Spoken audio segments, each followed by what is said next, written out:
I make a line doodle using this watercolor gift set, bought at a discount shop, but it isn't bringing me anywhere.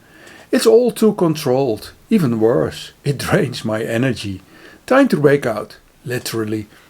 Hi there, my name is Albert van der Zwart. Welcome to Imperfect Paintings, inspiring you to embrace the magic of making art. I switched to my normal overhead camera, and this is how the mess on my table looks like at the moment. I clean up, remove all I don't need, take a new 50 by 65 cm watercolor sheet, and I take one of the watercolor blocks out, and I try to get rid of the white plastic box around it. A bigger tool, a little more power, and yes! I put water on my sheet. I don't know if it will work, but my idea is that I want to try if I can paint with the little watercolor block like a crayon on the wet sheet. And nothing happens. Or at least not what I had in mind that would happen. I keep trying, still hoping for something, but not really. I take a brush using another color, but the brush has a similar result. While I look for a different watercolor set, I see this a bit fluid acrylics set, also from the discount shop. I used it once, link up here, some 3 years ago when I made a video on the artwork of Jules Olitsky. I take a tube, put some acrylics on the sheet and use my fingers. It's not exactly what I had in mind, but it looks more like what I expected to happen using the watercolor block, and it also looks unexpectedly interesting. I speed it up a bit. I can tell you it feels great to just splash randomly color after color onto the sheet, just to mess around. It doesn't have to be anything, to look like anything. It can just be cheap paint on a wet sheet. It is so liberating to feel how my being stuck situation flows out of my system.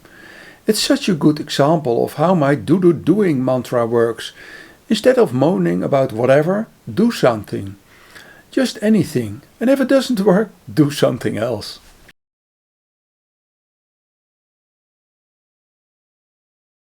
After adding a few colors, I suddenly see a group of people at this spot.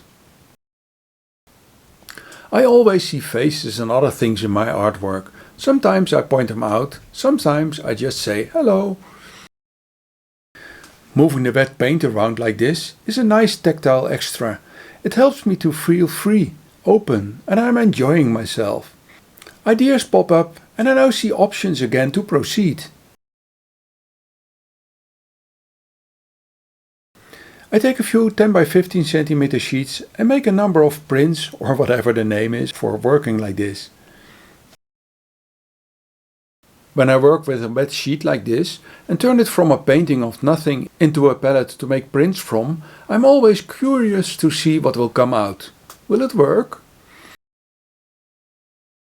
Often I'm surprised by the variety of the outcome. Of course, this also has to do with the variations I make when creating them. I can name them all, but I guess it's more interesting for you to analyze what I do and to decide which technique has the best outcome. This is of course subjective, and it makes this way of working also so interesting. When working with a different brand of paint or a different type of paper, the results can be different. Perhaps you prefer to wear gloves, because you don't like your hands to get dirty. Whatever materials are used, the sheet will be unique. Even if I make a new sheet tomorrow, it will look different. And whatever I make, it will never look like your artwork. Also do notice, the shiny wet paint will look different when dry.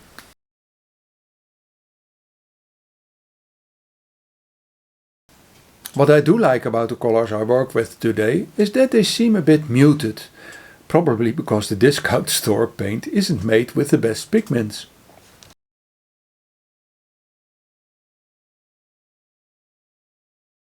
Bright colors can create a strong contrast, resulting in highs and lows or dark and light spots. But this time the contrast is almost gone, Probably also because the colors are all mixed. So when I look at the prints, I have to work harder to appreciate them. It's funny that this brutal way of working, even using my tools to crack the box of the watercolor pigment open, results in subtle, perhaps even shy looking artwork.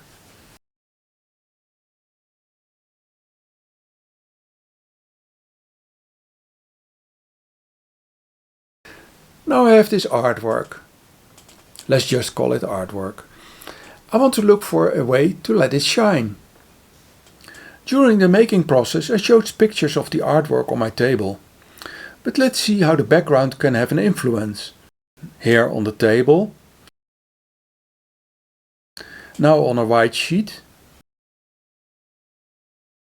Here on the original watercolor paper. And on a black sheet. I prefer this last one, on black.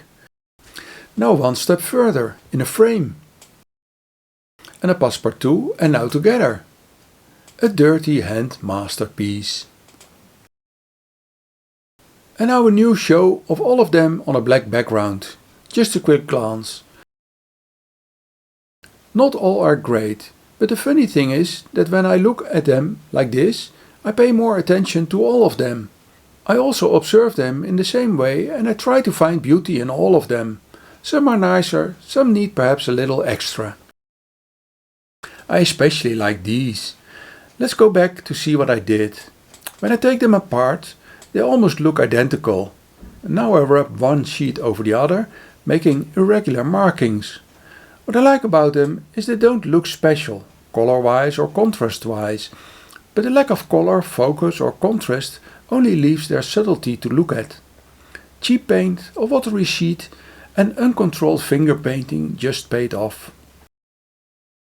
A few tips in case you try this way of working yourself. Do realize the wet paper can stick to the surface, making it impossible when dry to get it off in one piece. So after 10 minutes I slide an extra sheet under it. I put it away for a minute so I can clean my table and put it back. The next day, when dry, I can lift it easily. While drying, I also move the prints a little bit every few minutes. When pressing the little white sheets to the painting, the paint creates a sort of vacuum. When I take the sheet off, it looks like this. All the lines are a result of this vacuum. In my opinion, the lines are a distraction from looking at the color or whatever is created. That's why I change the surface with my hands when it happens. On this one I still can see a little bit of the lines.